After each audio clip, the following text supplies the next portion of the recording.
It says hello. It's a comment. Yeah, I've seen it. I'm on there now. Okay. So, cool. Are we going to start? Yeah, we'll start now. All right, hold up. I was going to see. I don't remember whose email that is. I was going to see which client it was. But it doesn't matter. So people have weird emails. I can't remember whose email is which. You know what I mean? Oh, right. Clients and stuff. Yeah. All right, let's go ahead and start. 2 minutes. All right, everyone. This is the live podcast. This is me and my co-host, Lewis Rollins. Hello. He's across the pond over in England. Yeah, it's half past 5 now in England. Is it? Yeah, 5:30. And what are you? 9:30 a.m. Yeah. It's about 9:30 here in California. Okay, cool. So we're representing two continents here. So today, for the first podcast, we're just going to talk about me and Lewis's health journeys, how we got started on the program, our experiences so far, what we hope to accomplish in the future with our programs, and then, in general with this company and everything like that. At some point in the future, we will have guests and things like that. But for now, this is more just like a introductory podcast that people can check out later. And then hopefully they can kind of get in sync with the fact that we're going to be doing this every Saturday, so they can tune in. But hey, we got 2 viewers. So here, hey, cheers to the 2 viewers, right? Cheers, guys. You'll have to message, tell us where you're from you'll have to tell us where you're from in the Facebook chat. Yeah. And I'm sure if they're all your American clients, they might struggle with my accent a little bit. No, I'm pretty sure the guy that commented, Portuguese de Ace, he's one of my newer clients. I think he's from Canada. Oh, okay. I think that's the new one. That's he's Canadian. He's French Canadian. He actually has like a really strong French accent. He can barely speak English. He's so French Canadian. So if you're watching this, there was a guy that rang me up from Canada who was talking about the 40-day water fast. Yeah. I talked to that guy. He wasn't from French Canada. He's from Switzerland. Oh, right. But I thought he's living in Canada.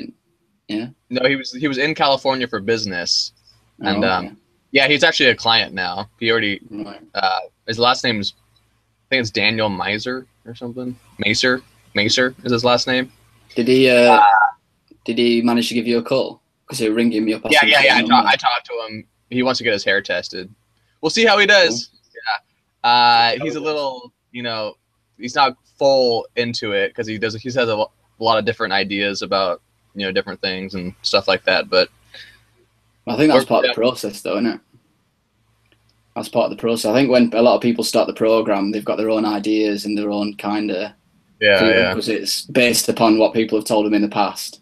And I think once they start getting into this specific program and reading the articles and speaking to other people and getting more in touch with the body, then they start realizing, that it's more of a cleaner, safer path to go on, rather than doing a 40-day water fast, because I don't think I wouldn't recommend it personally.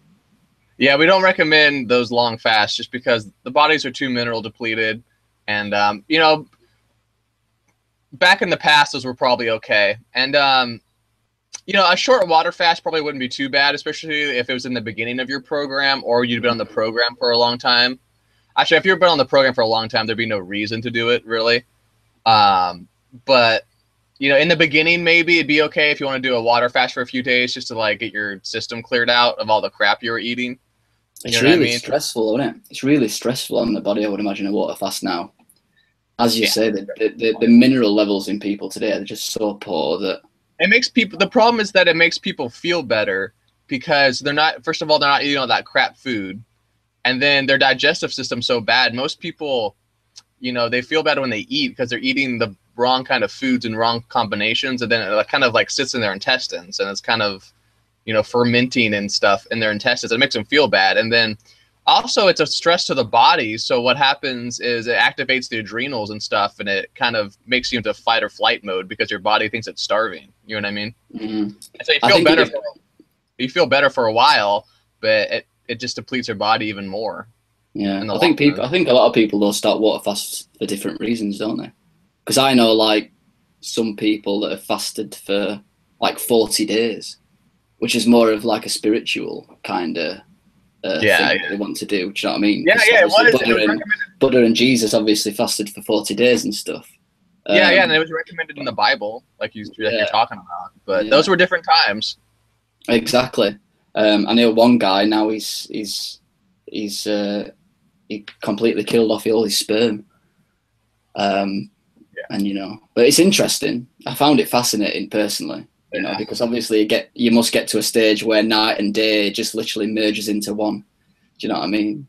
And your whole mindset's kind of completely off balance. But I suppose a week or a few days, I can see the benefits in that, or why people think it's beneficial. But in actual fact, like you said today, it's just not good.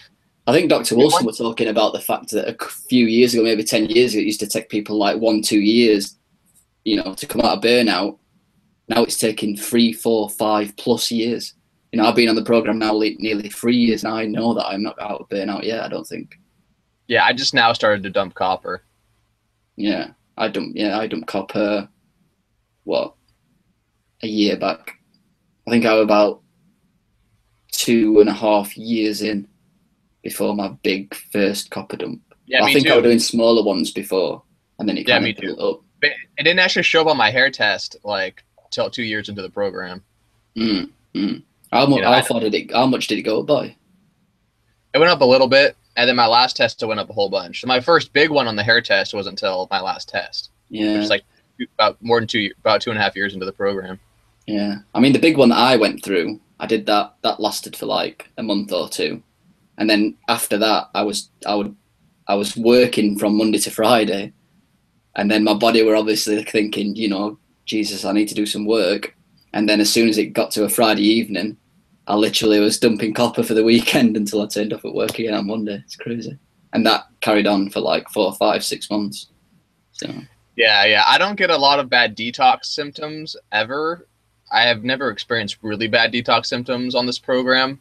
I get like I'll retrace like infections. I've retraced a couple of infections where I was like had the flu almost for a week or two. Like I've retraced like an ear infection and stuff like that. But as far as like heavy metal detox symptoms that people get, I don't really get those. Even like when I dump copper, I just get kind of coppery.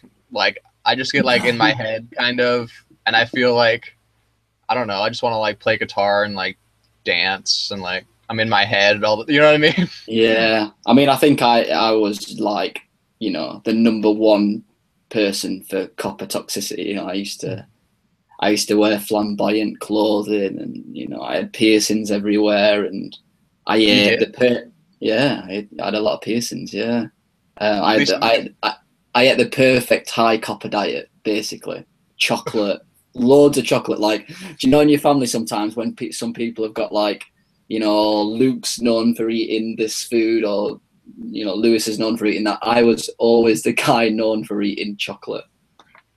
Like I was always expected to have a chocolate dessert every time we used to go for a meal. And it was kind of like my thing. I kind of was proud of that. Do you know what I mean? I was proud of the one that used to eat everyone's desserts at the dinner table and stuff. And I was proud of the fact that I could eat the most bread at the meal and stuff. It was strange. It's weird. Yeah. Well, it happens. You know, I used to be proud that I could drink more alcohol than my friends, or we'd have like competitions who could smoke the most pot. And you know what I mean? Yeah, I was the same. I was the same with drugs. Same with drugs, you know. Yeah. I was known for the guy that used to be able to take the most drugs, and I was proud of that. Yeah. You know, I was proud of that. I was like, yes. I was known like, I could drink the fastest. Yeah. But I know. I think a lot of people have to realize though that transition from being that person, which I think a lot of people are, to kind of stepping away from that group of friends and that mindset, because your mindset's just so off balance. You just don't know where you are or what kind of reality you're in, or where you should be. You've just got no reference points. That initial step of changing your diet and changing your lifestyle is huge. You know, I can remember it was really stressful for me, really stressful, because I felt like I was letting go of my life that had been built up, but I had no reference point of the future. I had no clue. You know, I had no experience about nutrition or health or life or anything like that. And I was jumping into this health program, you know, and all my family were like, what are you doing? Do you know what I mean? And I'm really sick, and they just wanted me to go and see a doctor or a psychiatrist. And then you know what I mean? It's that faith that that you're running basically on faith for, you know, however long it takes for you to start realizing. Yeah. And I still hang out with those friends, which is interesting. No, yeah, me too. Because they do the same things, but yeah, in the beginning, it's especially hard for people to accept what you're doing because they're so used to another you. Like, and I think part of it is used to it, can they? Yeah, I think it's part of forming habits, though. I think when you form a habit, it not only kind of becomes you, but the people around you also see that new change. It's a bit like, I suppose, when one of your friends gets an haircut or a strange haircut, they've dyed their hair blonde, and initially it's like, whoa, you know, that's a bit strange. But after a month, you can't remember what they used to look like before the haircut. Do you know what I mean? Yeah. So I think like, you know, 2-3 years ago, I was like, you know, taking drugs, drinking, you know, wearing these clothes, being this kind of guy, a bit loose, you know, doing whatever. And now it's kind of like my friends expect me not to drink, you know, and like they appreciate my advice, not my advice on health and stuff. And they don't necessarily believe in what I say, but that's just Lewis now. That's just how I am.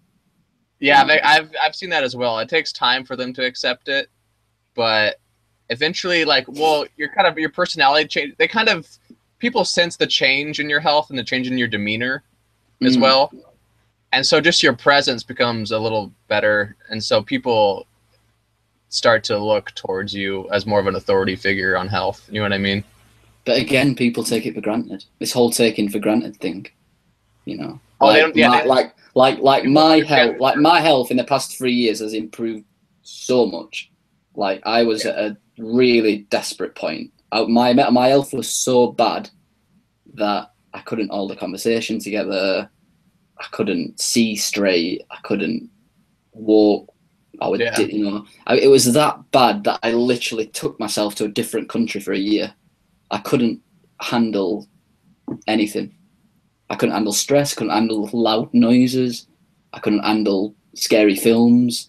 You know, I couldn't handle anything really. When nothing, absolutely nothing.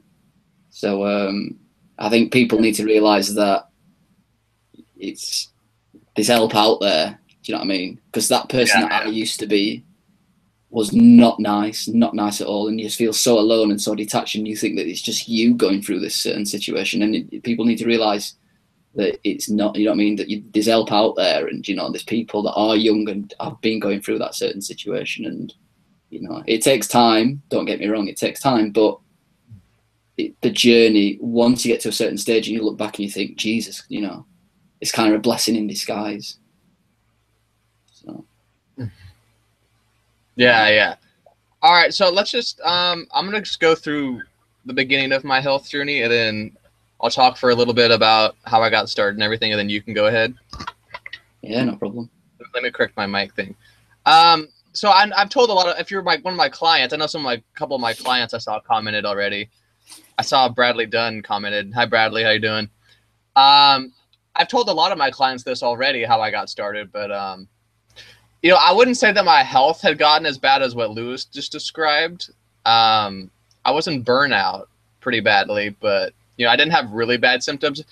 I just noticed that brain fog had started to creep in, really. That was the number one thing. I was getting like candida type symptoms more and more, and I wasn't used to it like that. You know, I was used to a higher level of like mental functioning and stuff like that, and I was just like, it was really frustrating because I didn't understand, you know, what to do about it. But you know, when I got started, I was you know, what most people consider, I was eating like a pretty good lifestyle, right? I was eating like I was cooking myself quinoa and like grass-fed beef, and I was you know, I only drank maybe twice a week. I was smoking pot maybe 2-3 times a week, just like not a lot. You know, once in a while I'd party a little bit harder, but it was a pretty average. What, you know, even more.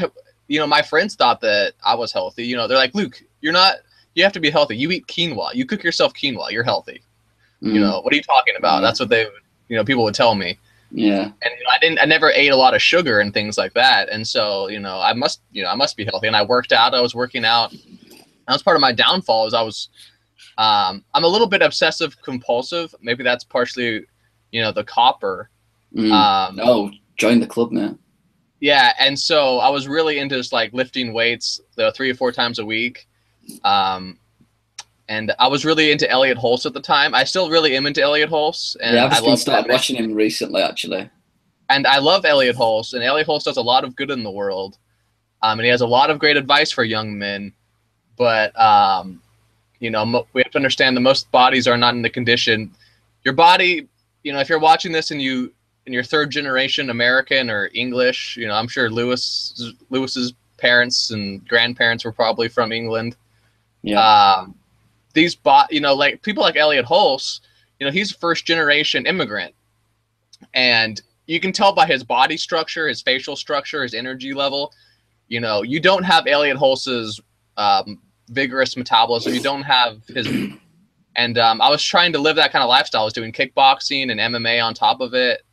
Like I was doing heavy, you know, doing basically like power building. I was deadlifting really heavy, and I got strong, and my muscles got bigger and things like that. But again, I got the brain fog and had some joint problems on my left side, probably copper related as well. And the brain fog started to set in. And so I experimented with a lot of things. I never went like raw vegan or anything like that, but I started, you know, I did find out a lot of things from Elliot Hulse. You know, I started drinking raw milk.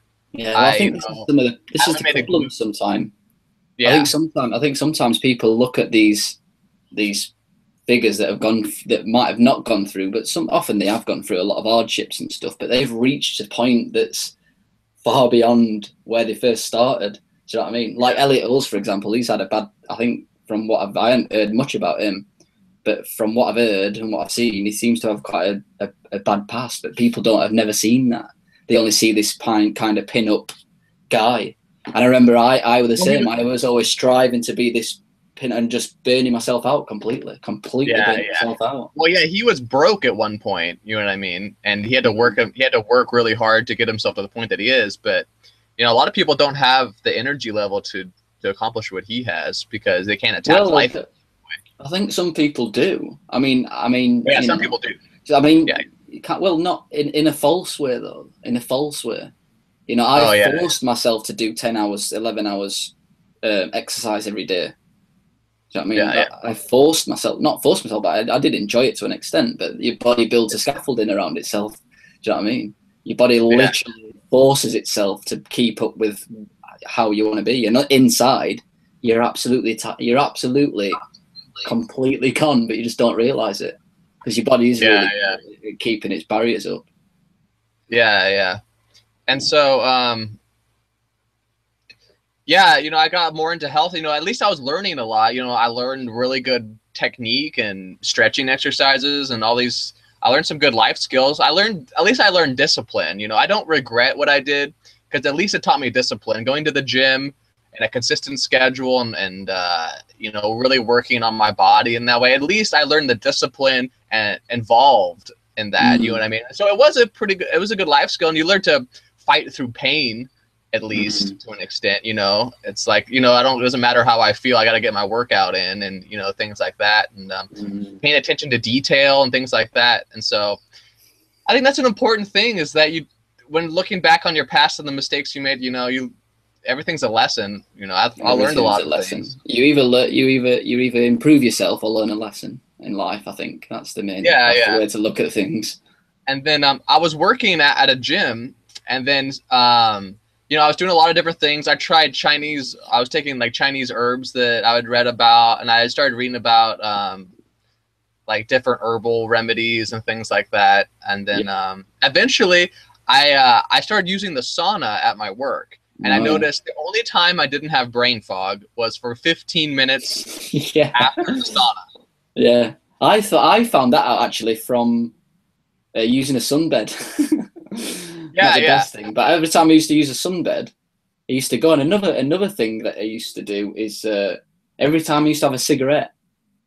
Like if I didn't, I wasn't a full-time smoker, but I'd kind of, when I was at university at the weekends, I'd buy a pack of cigarettes. And I remember the first cigarette, especially, the brain fog just completely went, for like 15, 20 seconds. I was just like, whoa, back in reality. And then the second was, and then it kind of died off throughout the night. But, that were interesting. Yeah, and I noticed that, and like, it would return like, 15 to 30 minutes afterwards. And I was like, wow, that's the best I felt all day was right after the sauna. And so I knew there was something to it. It was knocking back the candida or helping me eliminate copper or just whatever it was. And then so I started researching saunas, and then I eventually came across Dr. Wilson's website, like many people do, researching sauna therapy and things like that. And then I went to his homepage and I started reading. I don't know what the second article I read was, but I was like, holy gosh. It is different. It was a little bit different for me because I am a little bit more of an intuitive person. Maybe it's it's correlated to copper as well, but I'm pretty good at picking up on truth. Like I get and I'm pretty good at reading people, and so like I get like this. It's like energy moving up my back right here in my neck, and I can just feel things sometimes. I'm a pretty intuitive person, and when I discovered his website, I just knew it was same here. Truth basically. It was same because no one has. I've never seen anyone write like that in that amount of detail. No. You know what I mean? Because I think before I read one of his articles, I'd already done a lot of research and reading around other stuff. And he kind of condensed everything that I'd read into one and explained it all, and it was just like, that makes sense now, Yeah. I've read so many little different pockets of information around the internet, and then he just kind of. I mean, I remember when I first read an article on there, I was like, relief. I was just like, finally found the answer. Do you know what I mean? Yeah, that happens. A lot of people find the copper toxicity syndrome article, or they find a lot of people find the brain fog article. Like you type in brain fog, and his brain fog article is the #1 on Google. A lot of his articles are actually at the top of Google, and so cause a lot of them people just don't write about. No one else writes about brain fog or copper toxicity, and so so people find his articles that way, and then And it's interesting how it definitely built into one sentence. So I knew that basically, I had to try it after reading about hair mineral analysis. And so I did it through a practitioner. She was actually a chiropractor, somewhat local. She lives about 45 minutes away from me here in California. Yeah. And so I did it through her. And then I did my first hair test through her. And then I decided I wanted to do it myself and learn even more about it. And so I ordered the book almost right away, and I took the test about 4 months into my own 3 or 4 months into my own program. Yeah. I got my own hair mineral account and everything. And I just kind of, I went from there. And then, it's been a journey. I know I can't lie and say that it's been as difficult for me as for a lot of people. A lot of people it's a lot harder for a lot of people. A lot of people like yourself, I've never had some of the experiences that you've had, and I've never gotten bad skin rashes or anything like that. But for me, it's been more of an energy awareness. Like I become more and more conscious of my energy, and I can feel it moving into different areas as I progress. And I can feel my brain changing, like my whole line of thinking. I have more control, like slowly getting more control of your thoughts. It's definitely an interesting experience developing. Yeah, it's intense for some people. Yeah. I mean, my I mean, obviously I'm going to tell you people about my story in a bit, but, you know, I've had some really intense, you know, often in the extreme moments where, you know, you just think, what is going off? And I've realized that it's a process, you know, and you can't get too down on yourself. But as you get better and better at the program, like in the beginning of the program, I was making good progress. I started out in 4 lows. You know, I had really, really high cadmium, probably from smoking pot. And then, you know, I was making good progress, even though, you know, especially in the beginning, I was still drinking quite a bit on the weekends once in a while, and I was still smoking pot once in a while. And but you learn that as you go on, it just kind of becomes more and more a part of you, and you get better and better at it. You just become less and less compatible with other things. Like you know, it's even if I don't go to bed early, like nowadays, it messes me up. You know what I mean? And it's hard for me and it's hard for me to even drink alcohol now. But you know, people have to understand it's a process, and constant, you know, constant vigilance is required, and you just got to keep chucking along, you know, and you get better and better at it. As far as, you know, I was lucky. You know, I think me and Lewis are both lucky in that we're pretty young guys. Yeah, I mean that was definitely on my side. Yeah. So if you're watching this and you're young, you know, get started now. Even if you're 10 years old, or if you have children, put them on the program. The sooner the better, because if the younger you are, the more energy you still have to work with, and the easier it will be. And because the first part is the hardest.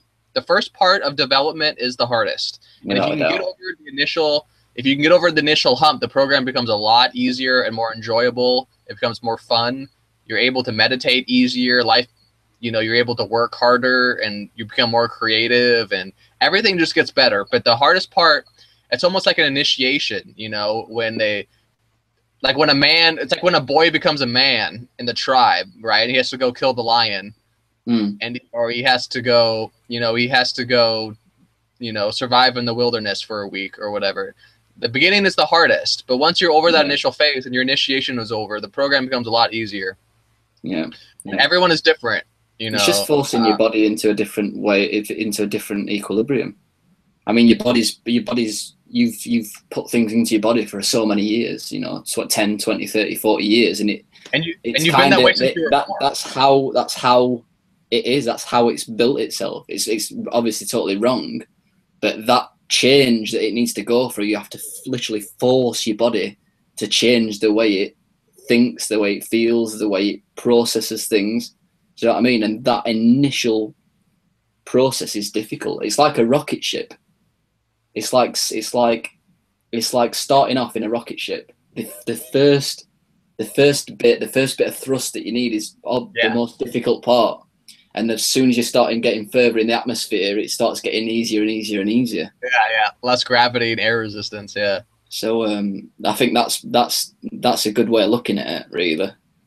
Yeah. And so for me, I never had a lot of detox. I've retraced a couple infections. I've retraced a sinus infection and an ear infection, mostly infections located in my head area. I have noticed as I healed that my structure was much more worse than I thought. Like I have definitely like a twist in my body structure. I think I have somewhat of scoliosis from copper toxicity, where there's actually a twist in my body, and it makes my left side more tight. Like if you look closely in my videos, you can see it. My jaw is a little light to one side when I talk. Oh, interesting. Yeah. TMJ is really common though. I mean, a lot of the emotions get stuck in the jaw. This is what's coming up for me at the moment. Is the jaw? There's the jaw issue. Like my energy's. I mean, I'm quite open. My energy is quite free, but it's really blocked at the jaw, like on the extreme.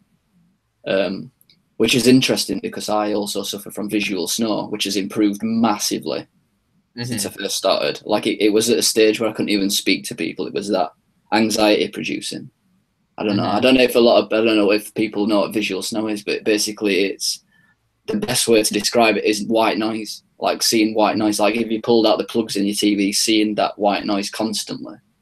Yeah.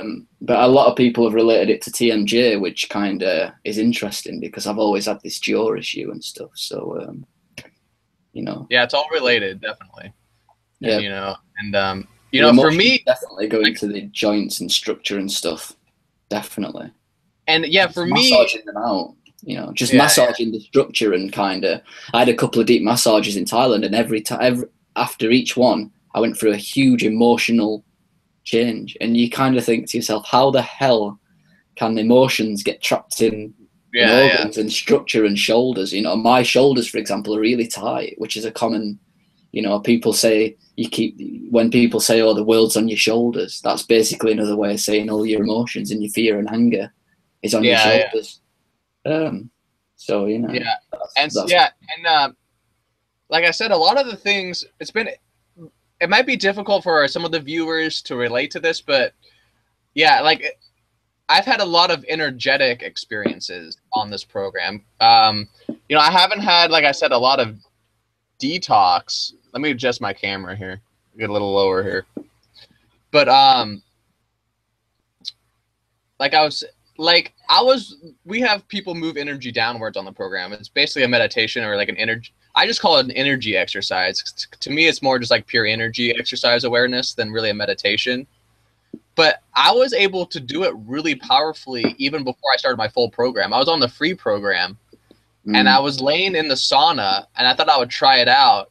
And I just started moving energy downwards, and my body wasn't used to the charge, and my legs would literally like twitch. Yeah, I get that problem. Yeah, like in my jaw, I'm like shivering It's like winter. My jaw's just going shh. Crazy. Yeah, and that's how it was for like as I moved it downwards. It was great. Like my legs would actually move. It was almost like there was just so much energy pouring in. It was just like it was like when like a doctor hits your knee and then your leg. Yeah. Like I would actually get like the shivers almost. Like it was just like pulse. What is that? Like, and I could do that from the very beginning, even when I wasn't on the full program. And then I just knew this is the most incredible thing in the whole world. Yeah, I've had a few epiphanies like that. Yeah. I was the same, Luke. I was the same. I remember lying on my bed, but my energy was up here. I remember lying on my bed and just spinning, just this weird spinning. I'm thinking, what is that? You know what I mean? The more I learned about it, the more I realized what it was. I mean, now I get my whole, I can feel all my chakras spinning. Apart from the gut one, it's difficult. And my gut one's still healing. It's been healing for like a year now. I know that some of you, it's going to be hard for you to relate to what me and Lewis are talking about, especially if you can't do the meditation exercise powerfully. And some of you are going to think that we're crazy. But I thought that I was, you know what I mean? Me and Luke were like, surely, I mean, I was a total atheist when I first started this. Totally scientifically based. And then you just get these feelings and you're like, Jesus. But it's true. And I knew the moment that I could do it that powerfully, I was like, this is the most powerful thing in the world. This is the most powerful. This is mastery. This is, and it was very weird in the beginning. First of all, because I didn't have like any sort of real life, like back in the day, if you learned how to do that powerfully, there was like a guru or someone teaching you that. I was just sitting there by myself, able to do this, and I felt like I was a wizard. Yeah, it feels like when I read Dr. Wilson's articles and I started feeling the energy and all this kind of stuff, it was literally as if I'd found the Philosopher's Stone. Do you know what I mean? Yeah, that's what I felt like too. I felt like I've always been one of them guys that I always like to read like stuff like the Anarchist Cookbook, and I used to find strange things, and but when I found this, it was like, I literally found the Philosopher's Stone, like alchemy. Yeah. I realized that. Yeah, you realize like you almost relate as a soul level. Once you're able to do it powerfully, like this is the key to life. Yeah. And it's so refreshing, and it's so amazing once you just realize that it's supposed to move downwards. I'm supposed to be doing that all the time. If I can do that, I can. This is, you know what I mean? I can do this. This is like, And but like I said, it was a little bit weird in the beginning, especially because I was like, especially when I did my coffee enemas, man. When I did my first coffee enemas, and I would do it for like a half hour straight, and it was just like, just down, and it's just like, you know, it's like I feel like I'm a wizard. Like, what am I doing? Like, yeah, that's a wizard. I've been called that a few times. Yeah, so and it's like, you know, yeah, it's just a weird thing. Expanding though. I mean, it just keeps expanding. So much power. There's so much power and force in it. It's just like, so it was a strange thing. And then so I started doing that, and then, and you know, if you're watching this, the meditation exercise, from my experience with my clients, is probably the most powerful part of the program. And so I really encourage you to keep trying it. Especially, I try to get my clients to really practice it while they do their coffee enemas. Because like I've said, the coffee enemas really help you do it. They help them energy move downwards, and you're killing two birds with one stone anyway. Because you're just laying there, so you might as well meditate. Like I get clients that, you know, they read or they do other things, or they check their Facebook while they're on. I know someone that walks around. Yeah, yeah. And I tell them, don't do anything. Don't read, don't check your Facebook, don't do anything while you do your coffee enemas. Lay there and do your best to do the meditation exercise. And it takes a lot of practice for some people. But I have clients that are like myself, you know, like I have some clients that can do it immediately, really powerfully, like I was able to. And I don't understand why some people can do it right away and some can't. Some people, I know Dr. Wilson said it took him years to learn how to do it that powerfully. It's it might have to do with soul development. It might have to do with certain toxicities, certain openness to the certain openness, certain past life experiences. I have no idea. I think initially you've got to learn, and it's also a copper issue. It's the mind racing. A lot of people have never even stopped to even try and kind of grab the thoughts or analyze the thoughts or nothing. They're just living on complete autopilot, but they know something's wrong. So as soon as you start doing that meditation, I think, one, you don't really know how to do it because the people that have a mind racing, they're kind of thinking, oh, am I doing it right? They're always having doubts. Do you know what I mean? So that's the first obstacle you got to get past. And then the second's just obviously the kind of the bad health that you're in. You know, it's just terrible health. You just can't concentrate. But if you force yourself not to think, even if you don't think you're doing it right, you'll like. I do my coffee enemas in the morning now, 15 minutes, like back to back, and I get all my insights in them 15 minutes. That's all it takes. You know what I mean? If I've got an issue with my business, or I've got an issue, I need to sort something out emotionally, I just lie there, do the meditation, bring the energy down. They just come up, new ideas and new insights. It's amazing. It comes from above. We think we're in control of our lives, and we think that but in reality, our lives. Or what's more like, you know, you're supposed to be receiving things from your higher powers and your higher like self. An antenna. Yeah, exactly. And so it's and I remember it's interesting as I felt my chakras open as I healed on this program. About a month into it, I was meditating like we talked about just now, during a coffee enema really powerfully, and I just felt my heart chakra just burst open with it's just like amazing, isn't it? Yeah. Yeah. It's like sometimes it becomes like it's really like a cosmic orgasm. That's what it is. Really, you can't really explain it. Yeah. Because in mine, I could feel the room, the outside of the room. I could feel it as if it was me. That was strange. That was pretty intense. But it's the process of changing your paradigms as well. You got to change your paradigms, because it confused me a lot. I was like, this, you know what I mean? It's confusing because you're just not used to understanding about any of this. No, I mean, don't get taught it. It's not, especially in the Western world. You know, I think in Thailand they were a lot more open to stuff like that. But and so then a couple months after that, I felt my throat chakra open. That was interesting. You know, at a time when I started making videos too, because I was able to. You know, a lot of people's energy gets stuck in their throat because they're not able to speak up about ideas that they have and things like that in their society. And so those were my two first to open.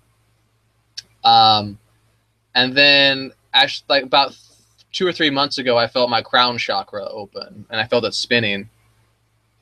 For me, it's been like moving downwards. Like there's been a lot of stuck energy in my third chakra. Mm. You know, I retraced an intestinal issues for about a year and a half. It took me to really move through intestinal issues. After I opened those two chakras and I started, I kept doing the program. All of a sudden I had, like one day I was playing soccer up in this place called the Cedars. And I had diarrhea for like a day, and I felt like I was just like eliminating stuff in my like my intestines. And then after that, I just had really, really sensitive gut and like a little bit of like loose stools for like a month. And then it was just like off and on. I would get pain on the left side in my intestines for like, it was off and on for like a year and a half. I feel like only really now if I eat really clean, if I really moved through it. And I realized it has it's just all that energy in my abdominal area. Your abdominal area has to do with like power in this world. And I think I felt powerless in my childhood. Powerless, to help, my mom and my parents and, all these different things that happened in my childhood. And I think there's a lot of energy, and it's still there. It's still, I can feel it when I meditate. It's like, they have the description like fire in your belly. I can feel it warm up when I do it. It just like, it's like the cauldron was burning low and I'm just adding coal to the fire. You know what I mean? Yeah. I know what you mean. Yeah. And like I've said, I've retraced, a couple of different infections, things like that. My posture has shifted. The meditation exercise will actually shift your posture. Without any chiropractic work really or anything, just meditating. While I was meditating, I felt my posture shift. Literally, I felt like my cartilage and my sternum actually crack and shift a little bit. I felt my hips. People have two sorts of postural problems, right? Either their butt's too big and they have excess curvature in their lower back, and they have weak abdominals. Where their butt kind of sticks out too far. That's more of a yin condition, I would say.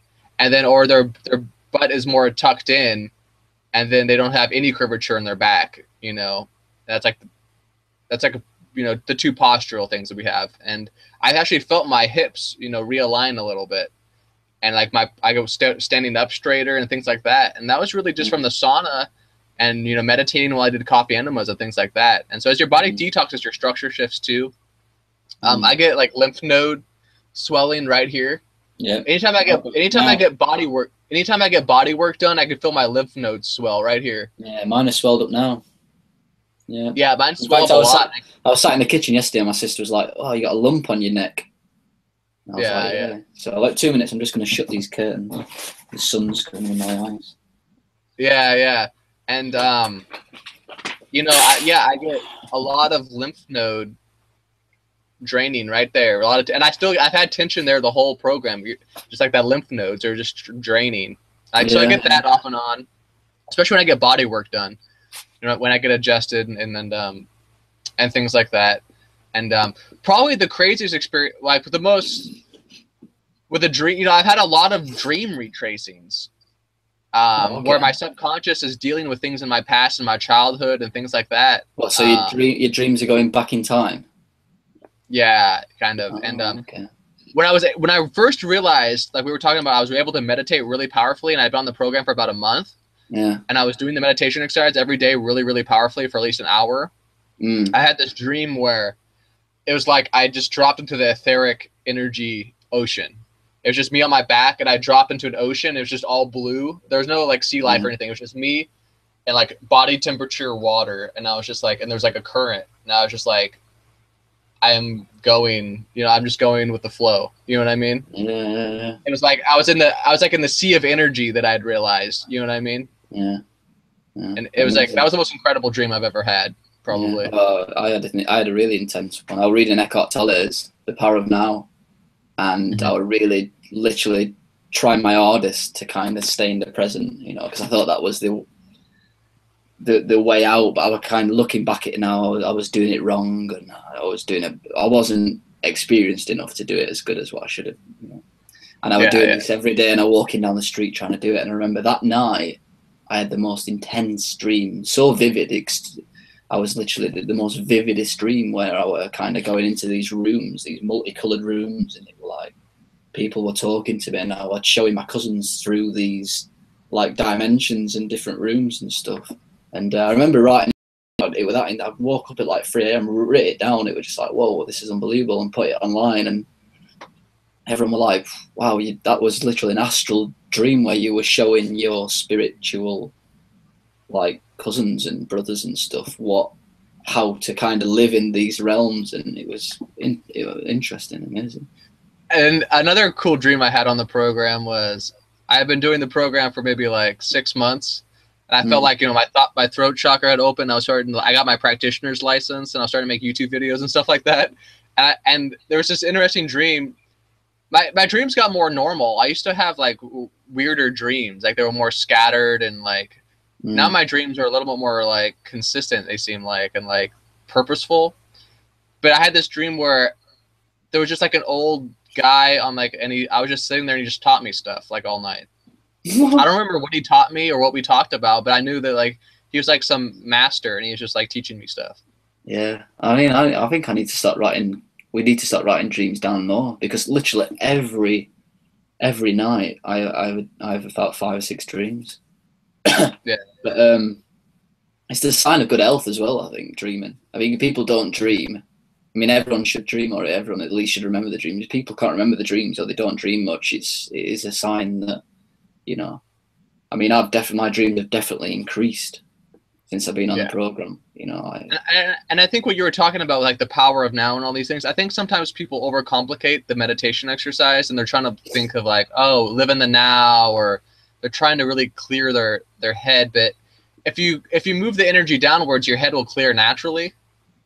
And so I do try to describe it as more of just a pure awareness and energy exercise. I think that's the problem. I think intelligent people tend to overthink the exercise too much, which is I mean, there's downsides to that and there's positives to that, you know. But you've got to understand, a lot of people have had like childhood traumas and stuff where the mind finds it difficult to live in the now, and you know, it's not just about living in the now as well. You know, I don't like it when I like it when these spiritual people or whatever are saying, you know, you got to live in the now. You have to have some future mindset, and you have to have some past mindset. Do you know what I mean? You cannot just completely live in the now. It's impossible. But people think that that's how it should be. Do you know what I mean? And it's not. And that's a stumbling block I had. You know, I was completely thinking. Yeah, me too. People. That's what people think. Like living in the now is some like. No, like if you weren't thinking about the future, how could you plan a business? That doesn't make any sense. It's really just the pure. It's the pure energy exercise. And then I think the idea behind it is kind of, and I was talking about it actually on the forums a couple of days back. The idea behind it is living for the now. Do you know what I mean? It's about waking up every day, and no matter how ill you are, you try and be in a love. You know, it doesn't matter how ill you are, you love yourself. You can still provide love and give love and do loving things, and it's about waking up every morning and trying and being in that mindset, and enjoying, you know, not going into a situation and saying, oh, in 5 months' time I'll enjoy the situation better, or if I was like this I'd enjoy it better. No, you enjoy it with the tools that you've got now. Do you know what I mean? And I think that's the idea behind it. I think a good metaphor I like to think of is like pretending that you're a seed. And like a seed kind of starts off being a seed, and then the main aim is for it to become a tree. But it never thinks about becoming a tree. But in every part of its life, it's in its full potential of being that in that present time. Do you know what I mean? If it's got like 2 leaves, that is a plant with 2 leaves. Do you know what I mean? It's like, you know, the best it can possibly be. But it grows and it builds itself. Like it's content with how it is now. It's content with being a little sapling. It's content with being a seed. It's content with being a tree, but it's always improving itself. And what's interesting in it, it uses what it's got. It uses the best nutrients and the best soil of what it's got. Do you know what I mean? And it doesn't judge other plants, and they all work together. And some plants are working against other plants, and some plants are working for other plants. And I think that's a little bit like life. You know what I mean? So I think it's a good metaphor is to use what you've got now. Even though sometimes I've got to admit it's hard. you know, when you're in adrenal fatigue, you're in adrenal burnout. It's difficult.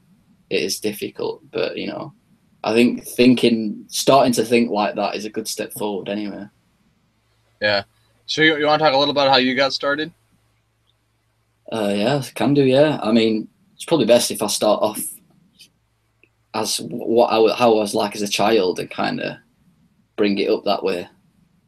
So yeah, basically I was like, you know, I was like the golden boy, you know, the first child in my family, and it was like I always got the attention, and I was quite lucky in the fact, or unlucky, it depends how you want to look at it. But well, you know, everything's perfect. Your past's perfect.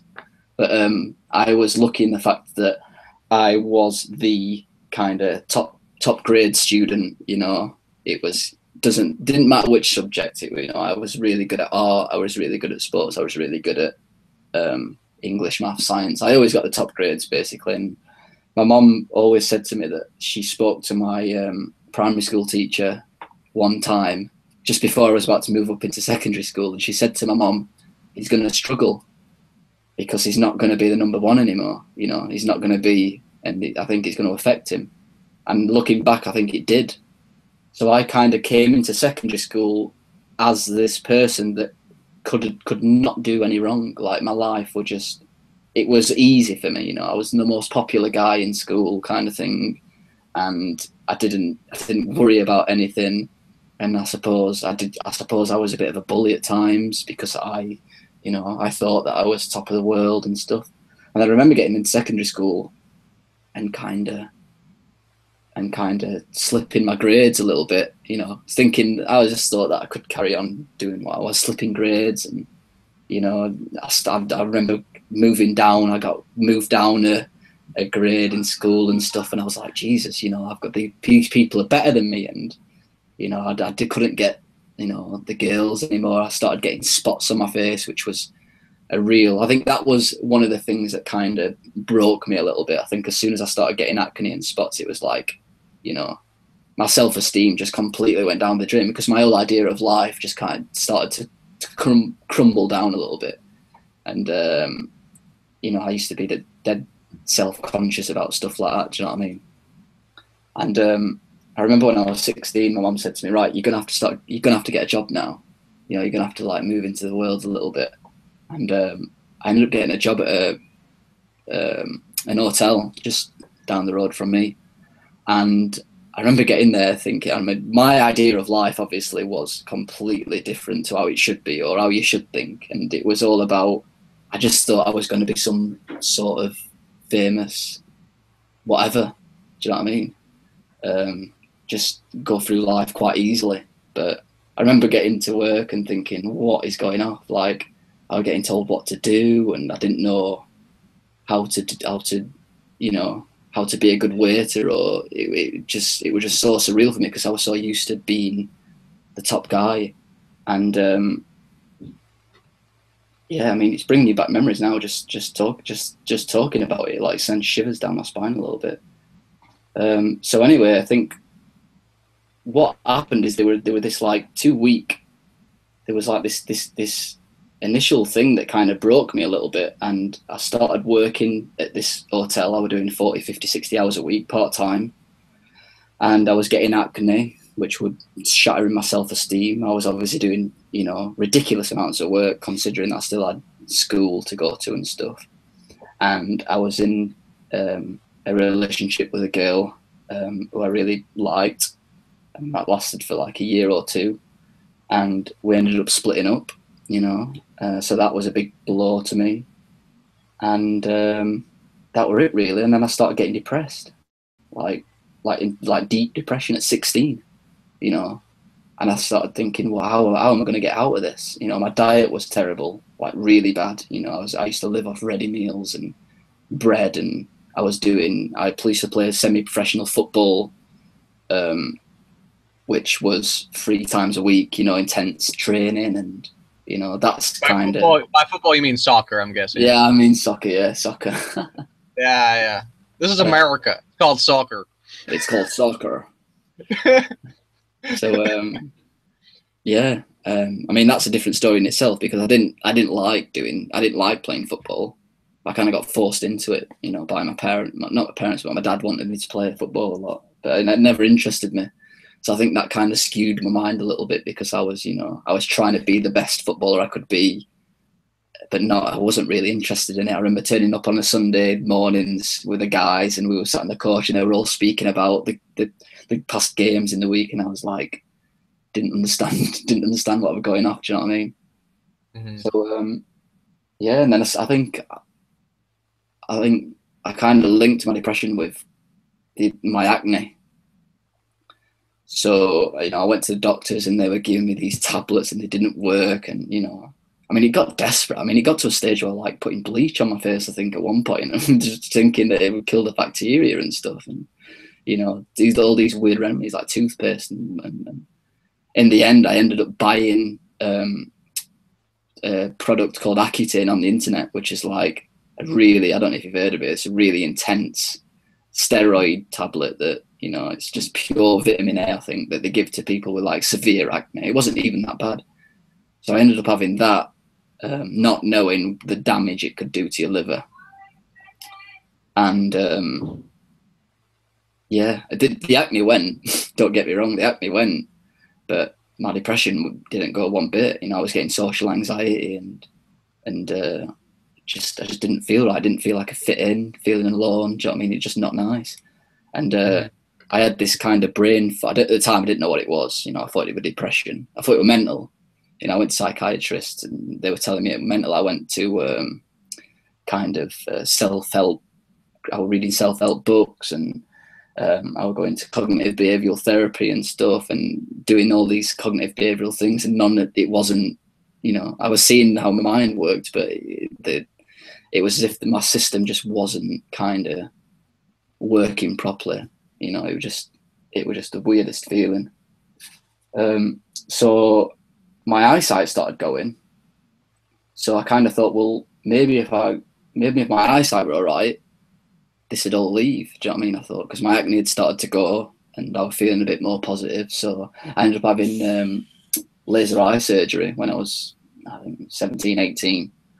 And that didn't, you know, it improved, my life improved a lot, don't get me wrong, it was really nice, but that was still, you know, I was seeing everything nice and clear. But then I started seeing the visual snow, which I never knew about before, which is the sparkly vision, which not very nice at all, really anxiety producing. What was that like for you when did the visual snow come on right away, or was that kind of a gradual, got worse and worse? I don't know. I think there were that many. I think when you're on the program, because you're kind of a bit like an onion, you're peeling back different layers. There were that many. I mean, when you first got visual snow, I mean, I didn't know when I got it. I didn't know when it started. It was just I was in that much of a blur. I didn't know when it started. It was just, that's crazy. I didn't know. I was just that much in a kind of shell of just confusion and whatever. I didn't even know when it started. I didn't have a clue. You know, I didn't even realize what visual snow was until I was like 20, 22. I'm 24 now, so I didn't know I didn't have a clue what that was. So anyway, yeah, I got my eyesight done and blah blah blah, and it kind of carried on. And you know, I was just putting a mask on all the time, and university life was shit, and you know, it was just not nice. I was drinking a lot. I used to do a lot of drugs, because I think people who've got copper toxicity they've got addictive personalities anyway. Do you know what I mean? So my kind of outlet, my way of kind of fitting in was to go out and take drugs, which were interesting, because when I used to do ecstasy, I used to get clarity for like, you know, an hour or two, which were interesting because I thought that were linked into something. And then, yeah, I kept looking on the internet. You know, I started paleo, which didn't work. I nearly ended up crashing. I crashed in bed for like a week, I think, while I was younger. And I kind of I started hearing brain fog getting thrown around the internet a little bit. I think when I was like 20, 21. And typed it in on Google and found Dr. Wilson's article on brain fog. And it was literally as if, you know, God had given me some sort of lifeline or key, or it was just a massive weight off my shoulders. But what were interesting is that I kind of read that article and thought, oh, you know, I'm saved. Well, I in a sense, I was saved, but I thought that this was it. You know, I was in the premise that a pill would you know, cure me. And I remember reading his brain fog article and then reading the copper's toxicity article, and it's like, oh my God, that is me. You know, that is me. And I read this thing thinking, you know, it must be so rare. You know, I must be like, you know, I can't believe I managed to find this article. I must be, you know, I must be like this guy. I must have found this guy out of 1 million people, 1 billion people, and he's just managed to find this copper link, and you know, this is what I've got. And yeah, that were it really. And I looked on the free program, and I looked at some of the supplements, and I took these supplements, and the brain fog lifted for, you know, substantial. And I was like, Jesus Christ, you know, this is it. I found it. I found the answer. You know, I'm just gonna have to keep taking these pills, and my life's gonna. What was your first hair pattern? I didn't have an hair test for about seven months into it. I was in free laws. Oh, you just started doing the free program supplements? I started doing the free program for a bit, yeah. Okay. Oh, okay. So yeah, I started doing the free program. I remember like cutting out sugar, for example. I was in bed I was sweating, shaking for 2 weeks. You know, 2 weeks, just intense shaking, and my body was just that, not used to it. And I was taking these supplements, and you know, I thought by taking more of them, I'd improve quicker, or I'd improve better. And you know, I was taking loads of zinc and getting, you know, jittery feelings, and it was just a complete mess. Looking back at it now, I was like a complete trial and error taking these supplements and blah blah blah. And I obviously started doing the program more, and I think I lost like 1.5 stone in a month. You know. What does that mean? 1.5 stone. I don't know. I mean, I think there's 13 pounds in a stone, so that's 20. That's about 19 pounds in it. Is it about 19 pounds? Yeah. Kilos. Oh, do you work with kilos? No, we work with pounds. Yeah. Well, yeah, but if you work with pounds, you should work with stones, surely. Nope. Do you know what about 20? You know what like 20 pounds is? Yeah. I think I lost that in about a month. And I'm small. Yeah, I'm not a big guy. And then, you know, you get your parents don't know what you're doing. And, you know, I remember when I first started the program, it was kind of like my body had kind of gone into rest mode, and the real fatigue started coming out. And I mean, intense fatigue where my eyes were just like as if someone had strapped 2 bricks to them, just walking around in this kind of. Yeah, I slept so much. I was in 4 lows on my first test, and the first day I started taking Paramin, I slept 16 hours. Oh, it's unbelievable. The 333 Paramin, yeah, the 3-3 Paramin on the 4 lows program. Yeah, the first 2 days, I slept 15 hours both days. I slept 12 hours the first day, and then I took a 3-hour nap in the middle of the day, and then the next day I slept another 12 hours and took another 3-hour nap that day, and then it went to like 11 hours every night for like a week, and then it stayed around 9 or 10. But this is one of the issues as well, I think, with the program, is that a lot of people think it's not working. They worry themselves, thinking, "Geez," you know. I mean, I remember thinking, Jesus, I mean, this is, you know, is this right? You know what I mean? Should I be, you know, literally? I can't explain it. The best way of me explaining it is I woke up every morning and it literally felt like a train. I'd been hit by a train. Literally every single morning I'd been hit by a train, and it was dragging myself out of bed. It was always having that faith, you know, reading his articles and thinking it's going to work, it's going to work, it's going to work. And interestingly enough, for me, faith was never a problem at all. I think it's partially my ability to meditate powerfully. Because I knew, you know, if I can do this, and this is what he taught me and what he described, you know, the rest must be true. You know what I mean? I think for me, I was kind of getting that, but I was so ill. I mean, I was yeah. such. I think you were more ill than. I was so in a daze, and if I'm being honest, I think that I was a lot more ill than I kind of thought. Do you know what I mean? Because like now I'm more clear. Now I'm more clear and stuff, and I'm speaking to my friends, and I'm like, Jesus, like I was really, really bad. So for me, it was just like I didn't know. It's like living in some sort of bubble, I think. Yeah, people don't realize that there's layers of health and brain fog. You know what I'm saying? It was like there's no line where here is normal mental functioning. Here you have brain fog. Well, that's the thing with brain fog. It's loads of different things. So everyone's toxic and depleted, and so everyone's mental functioning has been low for a long time, and so you don't know. There's no reference point. Yeah, and that's one thing that you do realize when you're doing the program is I mean, brain fog for me now looking back at it was a sugar problem. So my sugar fluctuations were causing the brain fog, a copper problem, a candida issue, a parasites issue. Do you know what I mean? So it's all these things mixed into one, and you don't realize. So it's kind of like you'll cut out sugar. I cut out sugar, for example, and the brain fog improved, but it like improved a bit. And then I cut out, and then I think my candida went down a little bit and it improved a bit more. And then my adrenals started to function better and it improved a bit more. And, that was one of the reasons why I thought that my brain fog lifted when I was smoking cigarettes, because cadmium instantly shunts copper into the blood cells. So you smoke a cigarette and then the copper goes and then you're clear. And then obviously it starts creeping back in a little bit. So, I mean, I got to a stage, I think a year or two, when I used to have a cigarette, and that effect I didn't have an effect anymore, but I still had a bit of brain fog. Do you know what I mean? And it's a process. It's a real process. And I think that's what's important.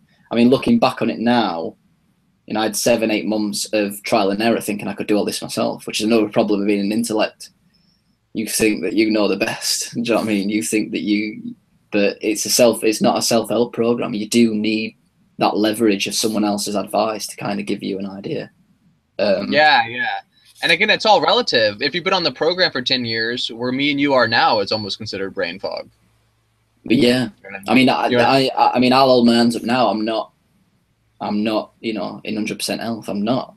But I mean, from being socially inept, not picking up social cues, not having no energy, depressed, anxious, brain fog, visual snore, to where I'm working, I'm working part-time, full-time, I'm working, part-time, and then I got 2 businesses that I'm running myself, where I wake up every morning, I go and meet clients, I'm financially stable, this where, and I was only in Thailand a year back, going through intense detox. I mean, I'll just quickly mention when I finished university and I came home and I was that sick still. I was like, I can't be in this environment. I can't be at home anymore. I can't. My parents are not, because I was doing coffee enemas and saunas and stuff, but obviously weren't feeling well. So obviously everyone around you is thinking, well, there's something wrong with him. Why is he's doing all this stuff, but he's not any better? Do you know what I mean? He's not getting better. So I literally booked a one-way ticket to Thailand and lived in Thailand. Yeah, and managed to find a guy in Thailand that did nutritional balancing, a practitioner. I went to work for him for a year. What's his name? Robert. Shout out to Robert. Shout out to Robert. And if anyone's wanting if anyone's literally a nutritional balancing retreat, everything you need, enemas, saunas, Robert's got years of experience in health and nutrition and advice. And I mean, looking back at it now, the universe literally put me in touch with him, because I think I was a case, and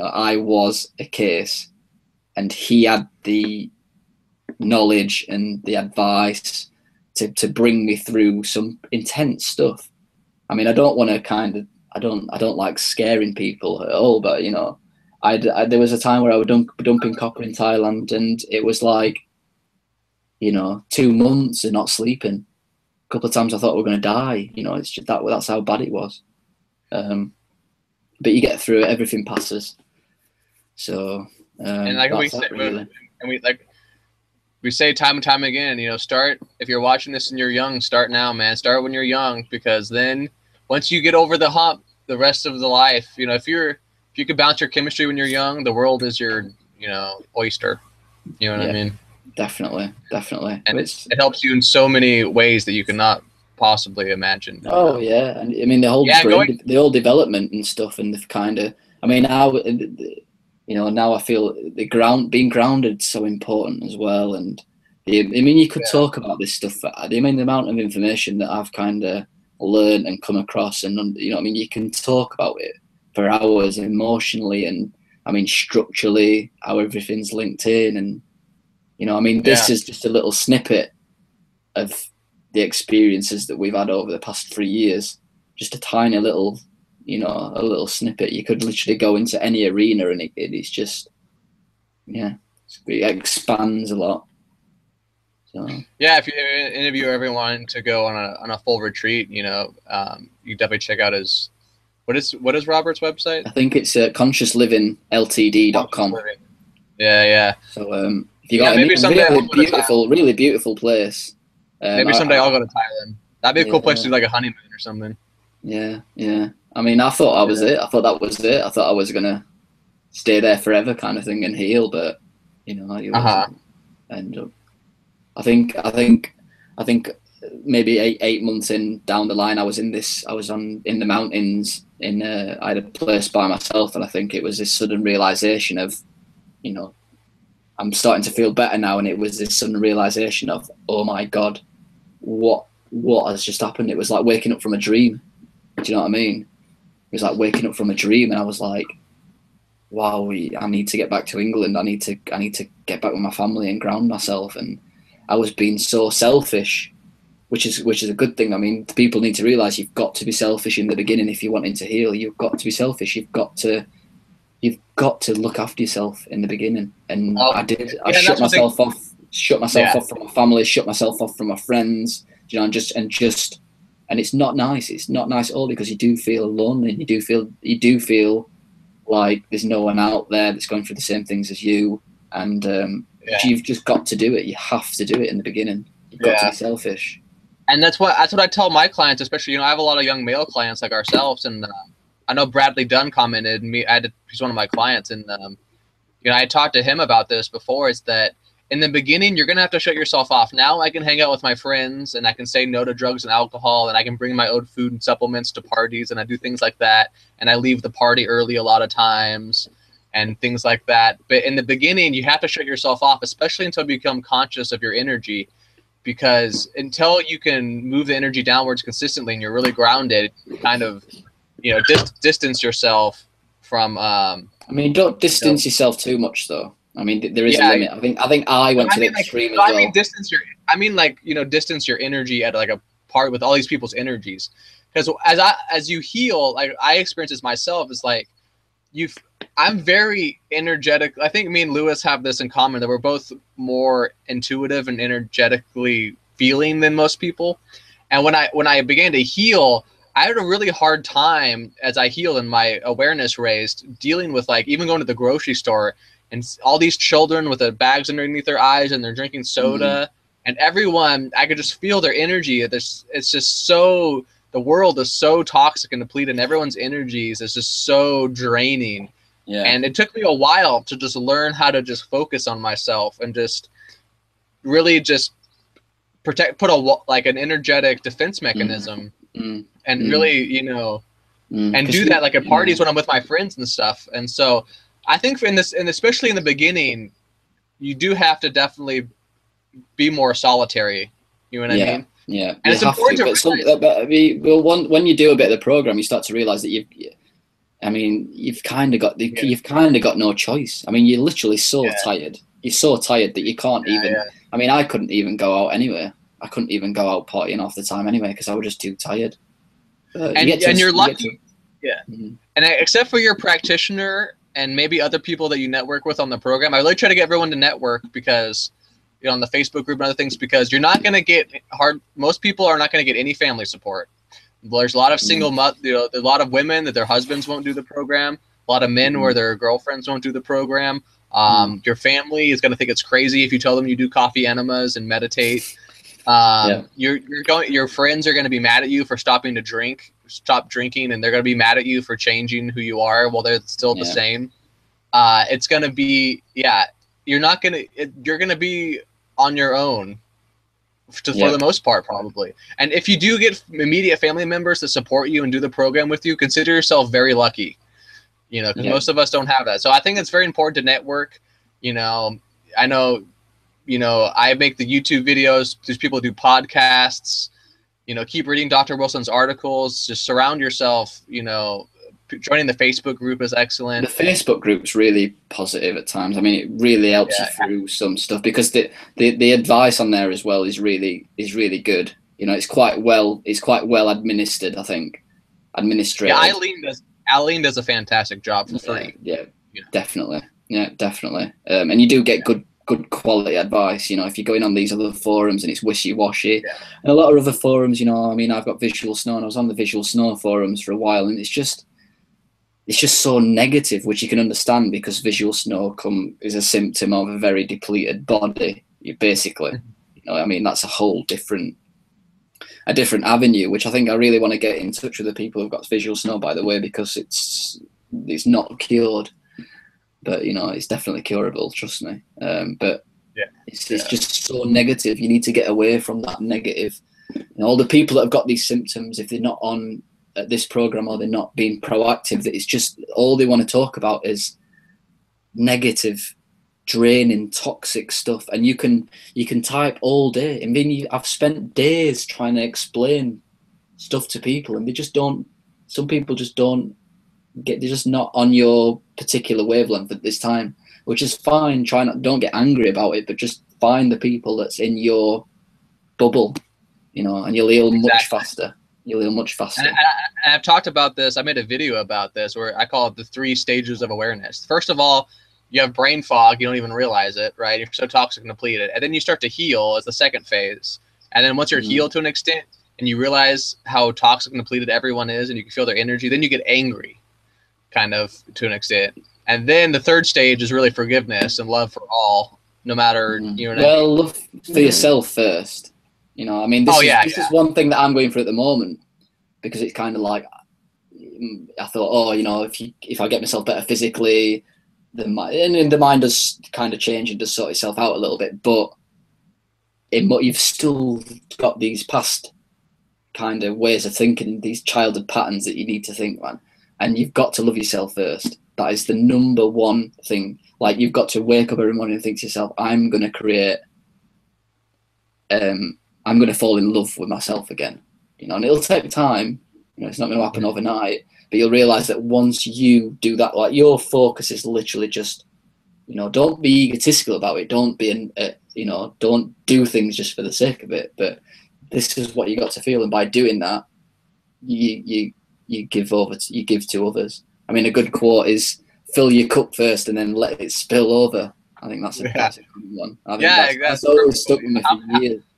How can you possibly truly love another person when you don't love yourself? Well, that's it. That's it. And it's all about, you've got to sort out your inner child. You've got to take that inner child back to these past traumas and past relationships. I mean, I do it in my coffee enemas sometimes. I'll find past trauma that I struggle with, and I know it's kind of affecting me now. And I'll take my little, 7-year-old self back there, and I'll hold his hand. And I'll say, this is what you thought because of these situations. And your parents were probably saying this for a certain reason or whatever. But you explain to that guy that that's not how reality is, and you shouldn't compare yourself to others, because you'll never be happy if you because you can't please everyone. Do you know what I mean? Or you can't be a perfectionist all the time. You can't be the best at everything, because you'll never be a perfectionist. Because once you think you're perfect to someone, there's always going to be that next step, So kind of understanding that everything comes back to you, and it's your beliefs, and it's your morals, and it's your fashion sense. Do you know what I mean? And it's how you want to live. It doesn't matter how other people want to live. That's what you need to get in touch with first.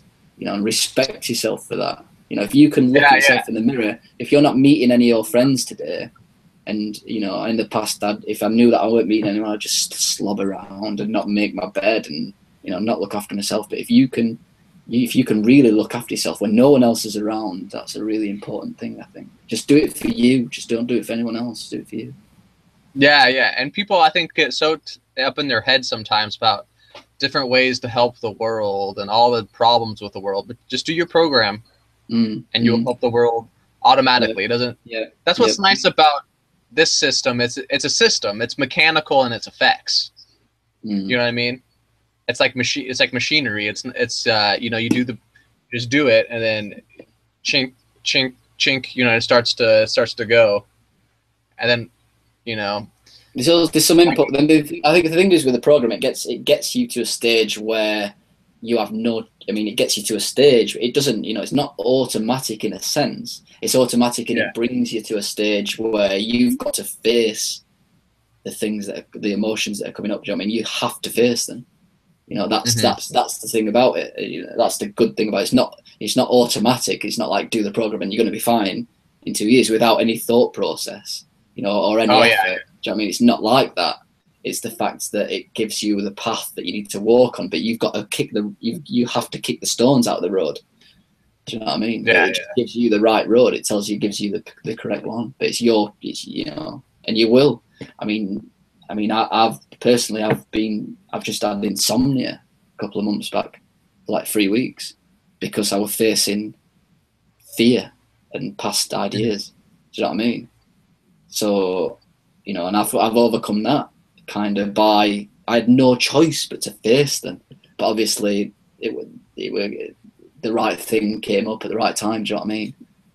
So So yeah, it's really fascinating subject, and it's a bit anxiety producing sometimes, because I know that there's other stuff like that that's going to come, you know, in the future. Yeah. All right. Well, I think that's about it for now. Comment below. Let us know what kind of topics you want us to cover, and we'll get some guests on here the next couple weeks and in the future. And you know, we'll start talking more about specific subjects that maybe you want to hear about. And let's do a little bit. Let's see if anyone commented any questions, and we'll answer a little bit of some questions here. Let's see. Let me refresh the comments so we'll make sure I didn't miss them. Oh, I think it refreshes automatically, it looks like. Yeah, I think it does, yeah. Oh, that's handy. All right. I think people just having a chat, aren't they? There's some people confirming that they are my clients. Yeah. Most saunas actually have RF shielding because of the aluminum foil vapor barriers. Maybe that helped with your brain fog. This was a traditional sauna. It wasn't. I think you're thinking of most far infrared saunas. This was just a traditional sauna with just the heating element and like those standard coils where you put the steam on. So that wasn't. So it wasn't the case with me. And I've never had RF sensitivity anyway. I'm sure it affects me. I think that's another video in itself. I mean, you know, if anyone has EMF sensitivity, then we'll talk about this in the podcast about EMF sensitivity and what to do about it. And actually, I made a video about it too, and you can go to our website. You know, you've got to be a little bit careful. I mean, because like, you know, the question there, most saunas actually have RF shielding because of the aluminium foil vapor barriers. Is aluminum. Sorry. In fact, when I was working in Thailand for the guy for Robert used to live in New York, he used to say aluminum, and I came back from England saying aluminum that way, but I've managed to let that one slip now. But I mean, everyone knows that aluminium bounces off the radiation, so it can bounce off the radio frequency radiation from outside. You've got to remember, if you've got a sauna on the second floor, for example, and you've not got any aluminium on the bottom where you sat, and you've got a Wi-Fi route, and that's going to go straight up, and it's going to bounce inside. So in actual fact, it's going to get worse. And also, the plugs, the lamps actually do let off a little bit of EMF, which will which is going to shoot on the aluminium foil. But what's even more interesting about that is the EMF that comes from the bulbs is a different frequency. It's more in the electric field, and that the aluminium doesn't even work on that one. You've got to ground the aluminium for that to actually work, for that to actually stop that specific EMF. So what happens in that instance is the aluminium actually acts as an antenna. It actually amplifies it.